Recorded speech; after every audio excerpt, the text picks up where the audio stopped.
대신 하나님의 말씀은 고린도 후서 12장 1절에서 10절 말씀입니다. 사랑합니다. 우리들 삶 가운데에서 우리 스스로를 자랑할 때가 참 많이 있다고 생각됩니다. 여러분들 어느 때에 자신을 좀 자랑합니까? 어린 아이들이 이제 학교를 들어가면 시험을 치르지요. 시험을 공부를 못하던 아이들이 뭐 태어나서 평생 처음 100점 만점을 받았다면 어떨까요? 좀 자랑할 만하지 않겠습니까? 또 공부 잘하는 애가 시험을 봤는데 100점이 나왔습니다. 물론 그것도 크게 자랑할 만한 일이죠. 그러나 이제 100점 맞기 위해서는 이제 한두 문제가 막 알쏭달쏭했는데 그걸 어떻게 찍었는데 맞았다. 그럼 어때요? 공부해서 100점 맞는 것보다 더 자랑을 많이 할 거예요. 그렇죠? 내가 잘 모르는 문제가 나왔는데 찍어서 맞았다. 엄청 자랑하죠. 이처럼 사람들은 뭔가를 놓고도 참 열심히 자랑을 합니다. 동물들 우화 가운데 나이 자랑이라는 책이 있습니다. 그 책에 보면은 이제 사슴과 토끼와 두꺼비가 이제 살고 있었어요. 이 사슴과 토끼와 두꺼비가 길을 가다가 떡 한 덩어리를 발견했는데 얼마나 먹음직스러운지요. 그렇다고 해서 이 새 동물들이 그걸 나눠 먹기는 너무 작고, 그래서 우리 나이 제일 많이 먹은 사람이 그 떡을 먹기로 하자 하고 이제 약속을 하고 서로 이야기를 합니다. 먼저 사슴이 이야기하죠. 내가 천지가 개벽할 때 그때 내가 거기 있었다고 이렇게 자랑합니다. 천지가 개벽할 때가 언제일까요? 자, 그 이야기를 듣고 있던 토끼가 이야기합니다. 그 천지가 개벽할 때 너가 태어났지만 나는 그 천지가 개벽할 때 내가 망치를 들고 가서 그걸 깼다는 거예요. 자, 누가 더 나이가 많은 거예요? 그때 태어난 사람과 그때 망치로 깬 사람, 누가 더 나이가 많죠? 당연히 토끼가 나이가 많지요. 자, 그 이야기를 듣고 있던 두꺼비가 갑자기 울기 시작합니다. 그래서 사슴과 토끼가 묻지요. 왜 우냐고. 그랬더니 이 두꺼비가 얘기해요. 저에게는 세 아들이 있었는데 이 세 아들이 나무를 심었대요. 첫째 아들은 나무를 심었는데 그 나무가 나중에 하나님이 해와 달을 만들 때 그때 첫째 아들이 만든 나무를 깎아서 사다리를 만들었다는 거예요. 그럼 하나님이 그 사다리 타고 올라갔다는 얘기겠죠? 그리고 둘째 아들은 그 사다리 타고 올라가서 은하수를 이렇게 팠는데 이 판 삽자루가 둘째 아들이 심은 나무로 만들었다는 거예요. 그리고 셋째 아들이 심은 나무는 이제 해와 달과 별을 막 붙여야 되잖아요. 그때 망치로 썼다는 거죠. 그러면서 이 세 아들이 그렇게 열심히 주어진 일을 하다가 이제 다 죽었는데 너희들이 천지 개벽한 것 그런 얘기 하다 보니까 내 아들이 떠올라서 울었다는 거예요. 자, 그럼 누가 제일 나이가 많죠? 두꺼비죠. 왜냐하면 세상 천지 개벽하기 이전에 벌써 자기 아들들이 나무를 심었으니까. 그래서 두꺼비가 먹었다는 거예요. 자랑이라는 것은 한도 끝도 없어요. 그렇죠? 그리고 처음 말하는 사람이 손해입니다. 나중에 말하는 사람이 이겨요, 항상. 이 나이 자랑 이야기를 이제 유치원 애들이 이제 이렇게 또 요즘 표현을 한다고 해요. 어떤 유치원에서 아이들이 서로 자랑을 하는 거예요. 야, 우리 집에 그랜저 있다 하고 막 자랑을 했다는 거예요. 그랬더니 또 한 친구가 얘기해요. 우리 니네보다 더 비싼 벤츠차가 있어. 이렇게 자랑하더래요. 세 번째 아이가 그걸 듣고 있다가 뭐라 하냐면, 야, 니네들보다 우리 집에 더 큰 차 있어. 그 차가 스타렉스라는 거예요. 값으로 따지면 뭐 벤츠 이길 수 있겠어요? 그런데 애들은 어때요? 작은 차보다 큰 차가 최고입니다. 그러니까 우리 집에 스타렉스 있다고 하니까 벤츠 타는 아이가 집에 가서 막 울면서 얘기하더라는 거예요. 엄마, 우리 집에도 이 벤츠 팔고 스타렉스 사자고. 자랑이라는 건 끝도 없지요. 우리가 지난주에도 살펴본 것처럼 사도 바울이라는 사람이 자랑거리가 얼마나 많았어요. 그렇죠? 그가 늘 입으로 고백했어요. 나는 바리새인 중에 바리새인이래요. 로마의 시민권도 갖고 있고 당대 최고의 선생님인 가말리엘에게도 배웠고 내가 부끄러움도 없대요. 앞으로 출세길이 환하게 열렸던 사람이라고 늘 자랑했던 사람 아니겠어요? 그런데 오늘 본문에 보니까 또 하나의 자랑을 합니다. 그런데 그 자랑을 자랑이라고 얘기하지 않으면서도 자랑을 합니다. 그게 뭐지요? 1절과 2절에 보니까요. 무익하나마 내가 부득불 자랑하노니 주의 환상과 계시를 말하리라. 내가 그리스도 안에 있는 한 사람을 아노니 그가 14년 전에 셋째 하늘에 이끌려간 자라. 그가 몸 안에 있었는지 몸 밖에 있었는지 나는 모르거니와 하나님은 아신다라고 이야기합니다. 그리고 4절에 뭐라고 얘기냐면 그가 낙원으로 이끌려가서 말로 표현할 수 없는 말을 들었으니 사람이 가히 이르지 못하는 말이었다. 이렇게 얘기합니다. 사랑하는 여러분, 바울이 지금 14년 전에 셋째 하늘에 간 어떤 사람을 안대요. 자, 그것이 자랑거리가 될 수 있을까요? 셋째 하늘에 간 사람을 내가 안다. 그게 자랑거리입니까? 자, 그런데 1절에 가만히 보니까요. 이렇게 시작합니다. 무익하나마 내가 부득불을 자랑한다. 여기서 자랑한다고 했죠. 누구를요? 나를 자랑한대요. 부득불을 나를, 그러니까 나 자랑하고 싶지 않은데 그래도 자랑할 게 하나 있어 라는 거죠. 그러면서 그 자랑이 뭐냐면 주의 환상과 계시를 봤다는 거죠. 그것이 자랑거리래요. 자, 그러면 주의 환상 계시에 관한 것이 그 내용이 있어야 될 거 아니에요? 그 내용이 뭐죠?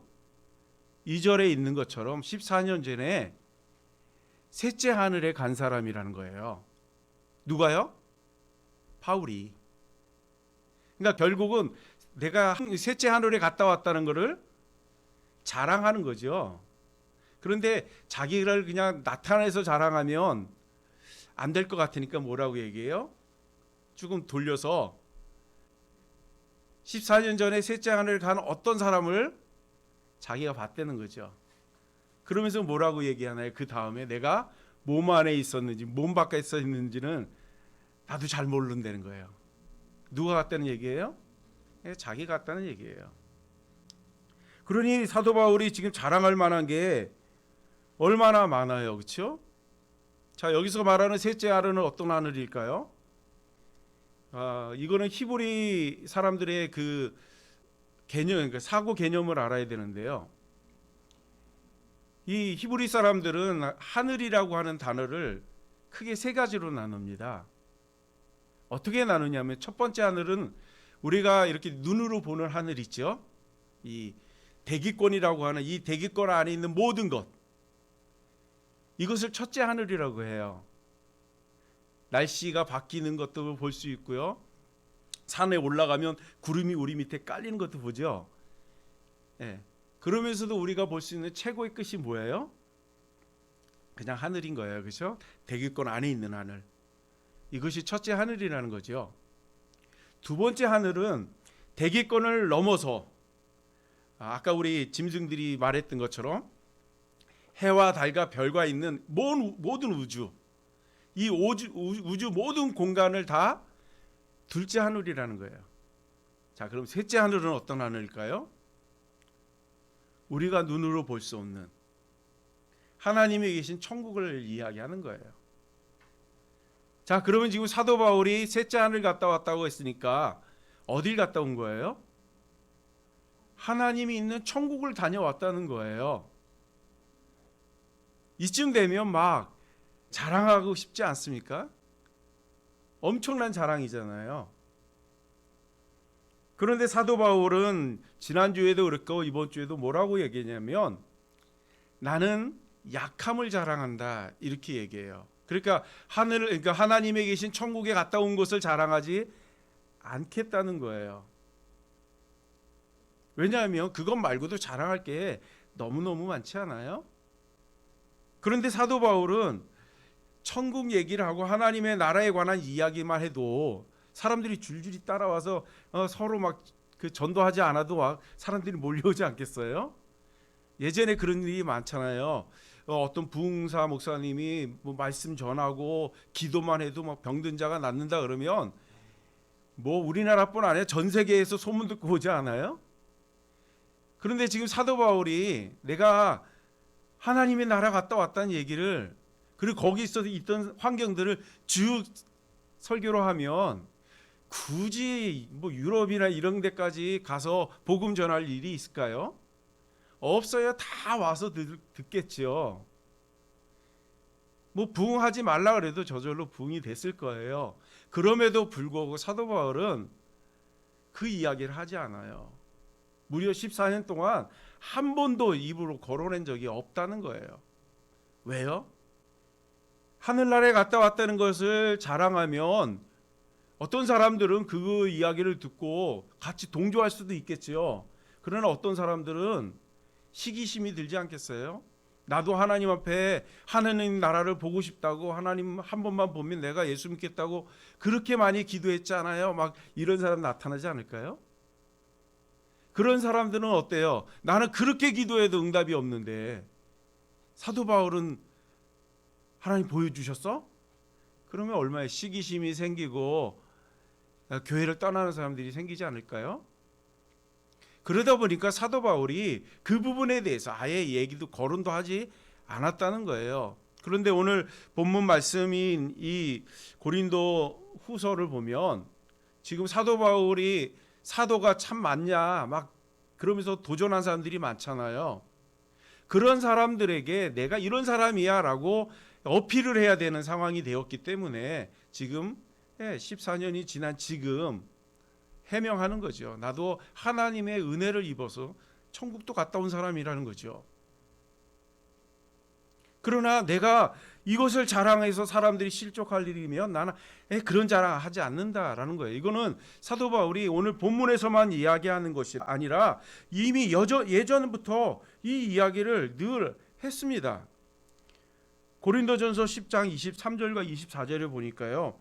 모든 것이 가하나 모든 것이 유익한 것이 아니요 모든 것이 가하나 모든 것이 덕을 세우는 것이 아니니 누구든지 자기의 유익을 구하지 말고 남의 유익을 구해라 하고 이야기합니다. 자기 자랑하지 말고 남들을 위해서 내가 자랑한 것으로 인해서 남들이 실족한다면 그 자랑하지 않겠다 하는 거죠. 사도 바울은 이 이야기를 고린도전서 8장에도 얘기해요. 사도행전 8장에 보면 우상 제물을 먹는 거에 관한 이야기가 나옵니다. 거기에 이제 믿지 않는 사람이 사도 바울을 초청했다고 했을 때 사도 바울이 못 갈 이유가 없지요. 전도하기 위해서라도 갈 수 있지 않습니까?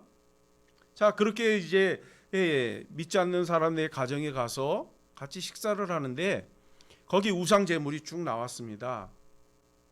그럼 그거 음식을 먹어야 되느냐 말아야 되느냐 하는 문제로 고린도 교회가 좀 어수선해졌어요. 그래서 사도 바울이 이야기하는 겁니다. 믿지 않는 사람이 사도 바울을 초청해서 갔을 때 혼자 안 가잖아요. 여러 성도들이 같이 가지 않겠습니까? 같이 갔는데 그 중에는 믿음이 연약한 사람들이 있어요. 그런데 내가 이 사도 바울이 만일에 우상 음식 같은 거 뭐 하나님이 자유하다고 했으니까 먹는 거에 문제가 있겠어요? 아무 문제가 없잖아요. 그래서 내 자유 의지로는 먹을 수 있는데 혹시 내가 이걸 먹는데 같이 따라온 성도 중에 혹시 시험 들어서 교회를 떠나고 예수님을 떠날 수 있는 여분의 사람들이 있다면 난 그 사람들을 봐서라도 난 이 음식 안 먹을 거야 하는 이야기를 합니다. 나는 먹을 수 있는 자유가 있지만 믿음이 연약한 사람이 그걸 보고 실족되는 것은 차라리 내가 이 음식 먹지 않는 것만 못하다는 거겠지요. 그래서 나는 그 일을 안 하겠다 하고 선포한 적이 있습니다. 오늘 자랑의 문제도 마찬가지예요. 충분히 자랑할 만하지만 이 자랑으로 해서 누군가가 상처를 입을 수 있으니까 나는 이런 자랑하지 않겠다는 거예요.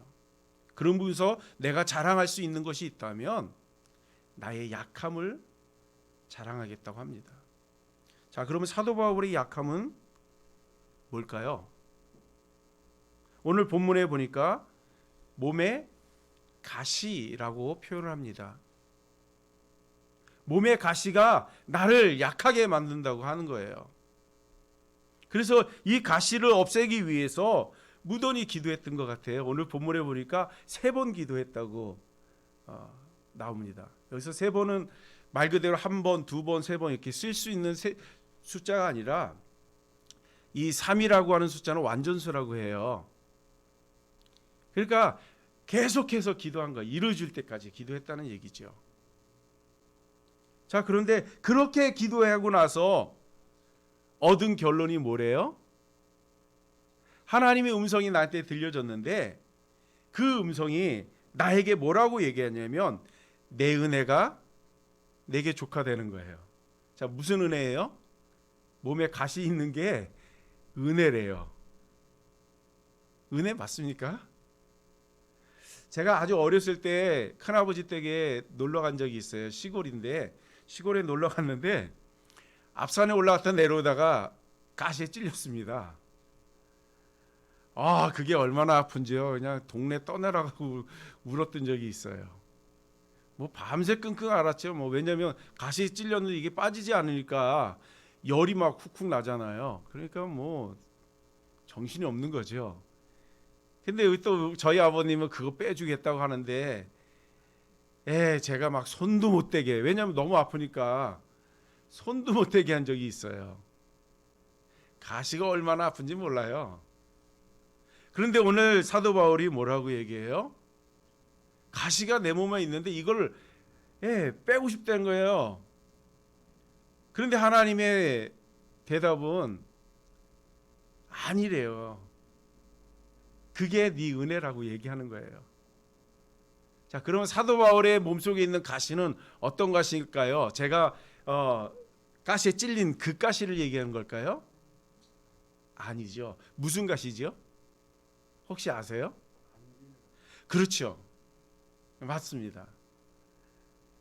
사도 바울이 다메섹에 있는 성도들을 잡아서 옥에 가두겠다고 가둔 일이 있었어요. 그때 이 다메섹 동상에서 강렬한 빛을 받거든요. 그리고 실명을 합니다. 시력을 잃어요. 그때 이제 아나니아로부터 이제 기도를 받고 눈을 뜨기는 했지만 계속해서 이 눈이 맑질 않았어요. 환경이 바뀔 때마다 눈에서 막 눈물도 많이 났을 거고 진물도 났을 거고 그렇다고 눈이 잘 보이지도 않았어요. 그렇죠? 그러다 보니까 사도 바울이 쓴 이 편지들 가운데는 내가 직접 썼습니다라고 하는 말은 별로 없어요. 대부분 뭐예요? 누가 나를 대신해서 썼다고 하고 마지막 큰 글씨로 인사하고 문안할 때만 내가 친히 썼다 이런 얘기를 하거든요. 왜요? 눈이 안 좋다 보니까 집중해서 뭔가를 쓸 수가 없는 거죠. 그러다 보니까 사도 바울이 하나님 앞에 기도를 안 했을까요?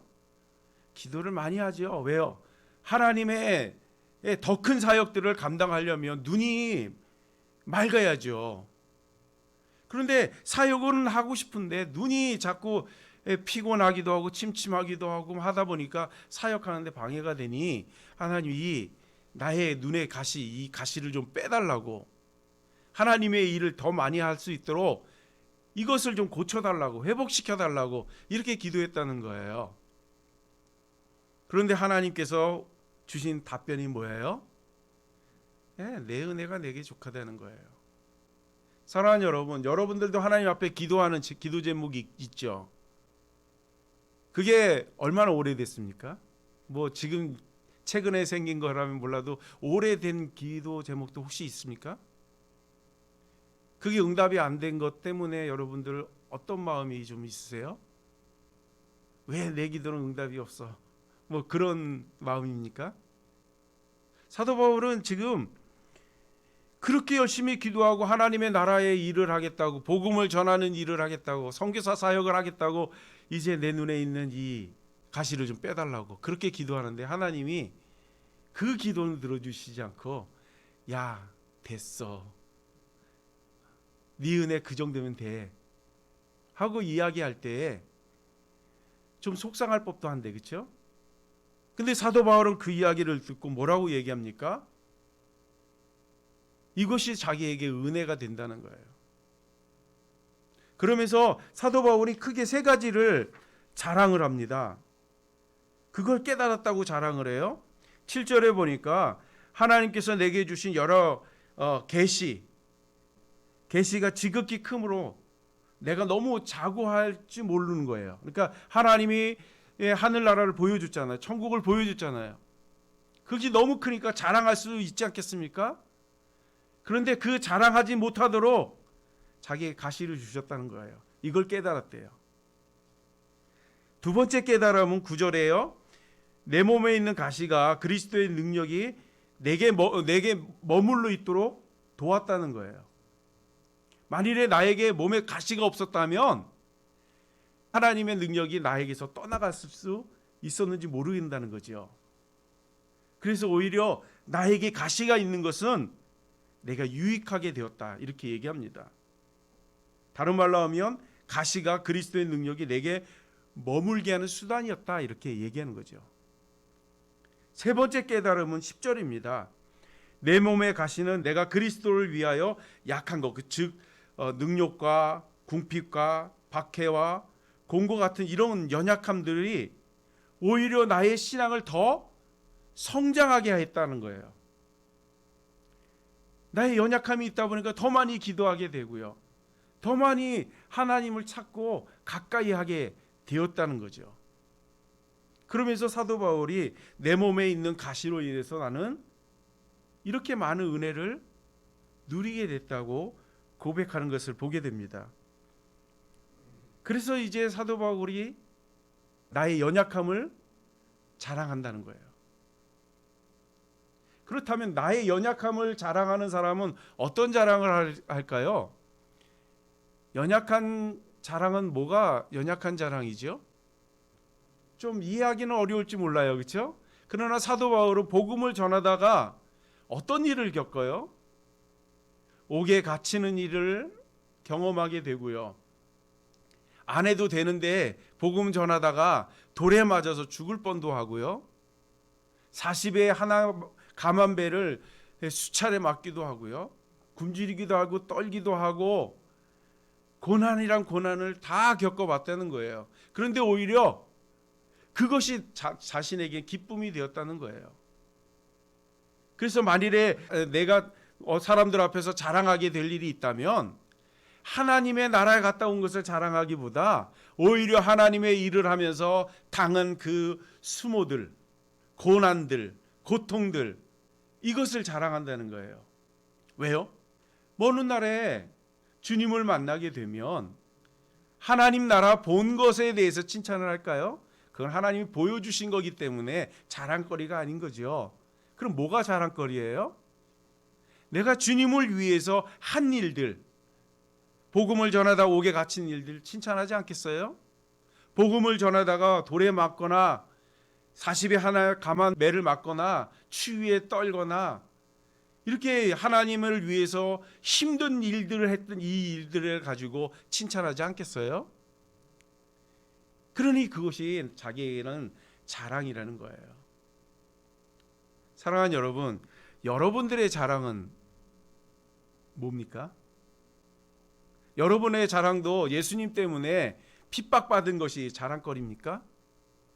아니면 여러분들 아까 우리 아이들이 얘기한 것처럼 우리 집에 그레인저 있어, 우리 집에 뭐 벤츠 있어, 그거 자랑하는 건가요? 어떤 자랑이 여러분들의 자랑이죠? 우리의 자랑도 예수 그리스도가 되기를 주님의 이름으로 축복합니다. 우리가 구원받은 것 우리의 자랑거리가 아니라고 에베소서에 얘기하지 않습니까? 우리가 구원받는 것은 하나님이 주신 선물입니다. 선물을 받은 사람은 선물에 대해서 자랑을 해야죠. 그럼 그 선물을 주신 분은 누구예요? 하나님 아니겠어요? 그러기에 우리가 자랑할 수 있는 분은 하나님인 거예요. 우리의 죄의 문제를 해결해 주신 분이 누구예요? 그분 또한 하나님 아니세요?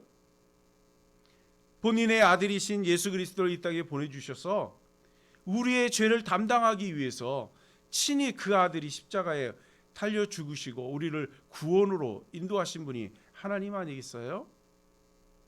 그러니 세상 사람들이 우리를 의롭다 할 때에 내 착함과 선함이 드러나는 것이 아니라 나를 죄인에서 구원하신, 나를 의인으로 만드신 그 하나님을 찬양하고 그 하나님을 자랑해야 되지 않겠습니까? 사랑하는 여러분, 우리 하나님을 자랑하는 은혜가 있기를 주님의 이름으로 축복합니다. 하나님은 우리를 끝없이 사랑하셔요. 물론 우리는 불평할 수 있어요. 왜 나를 좀 이건희 회장의 아들같이 딸같이 좀 태어나게 해주셨으면 얼마나 좋아요. 늘 가난하게 살고 늘 힘들게 사는 거 이거 도무지 기쁘지 않습니다. 나를 늘 건강하게 좀 해주시지 왜 매일 아프기만 하시냐고. 예, 그렇게 우리가 불평할 수 있잖아요. 그러나 우리가 하나님이 우리를 이 땅에 보내주시지 않으셨다면 우리는 이런 자랑도 이런 불평도 할 일이 없지 않아요? 우리가 뭔가를 불평하고 우리가 뭔가를 자랑한다는 것은 하나님이 계시지 않고서는 이루어질 수 있는 일은 아무것도 없습니다. 그러기에 우리가 하나님의 은혜 안에서 이제 사도 바울 같이 하나님을 자랑하는 겁니다. 그러면서 사도 바울이 이야기하는 게 뭘까요? 그것은 하나님이 나를 늘 함께 하시면서 나를 도우셨다는 거예요. 내가 깊은 수렁에 빠졌을 때, 내가 깊은 좌절에 있을 때에 그때 여전히 하나님은 내 곁에서 나를 위로하시고 우리를 돌봐주셨다는 거예요. 돌에 맞아 죽었다고 사람들이 사도 바울을 버린 적 있지 않아요? 그때에도 하나님은 그 사도 바울과 함께 하셔서 그 죽음의 자리에서도 생명을 공급해 주신 분이 하나님이라고 고백하는 겁니다. 예전에 우리 김종백 집사님이 여러 번 얘기한 적이 있어요. 그게 뭐냐면 내가 살아온 인생을 돌아보면 참 굽이 이렇게 힘들고 어려운 일들이 많이 있었다는 거예요. 그런데 그것을 뒤돌아보면 하나님이 나를 업고서 그 어려운 험난한 길을 헤쳐오셨다고. 그래서 그 힘들고 어려운 일이 있었지만 잘 극복할 수 있었다고 이렇게 고백하는 것을 여러 번 들은 적이 있어요. 그렇습니다. 사도 바울의 고백이 지금 그거 아니겠어요? 굽이 힘들고 어려운 일이 있었지만 그때 하나님이 나를 외면한 것이 아니라 오히려 하나님이 그때 우리와 함께 하셨고 그때 우리를 업고 그 험난한 길을 걸어왔다고. 옥에 갇혀 있을 때에도, 매를 맞을 때에도, 굶주릴 때에도, 추위에 떨 때에도 계속해서 하나님은 우리를 보호하시고 지키시고 인도하셨다고.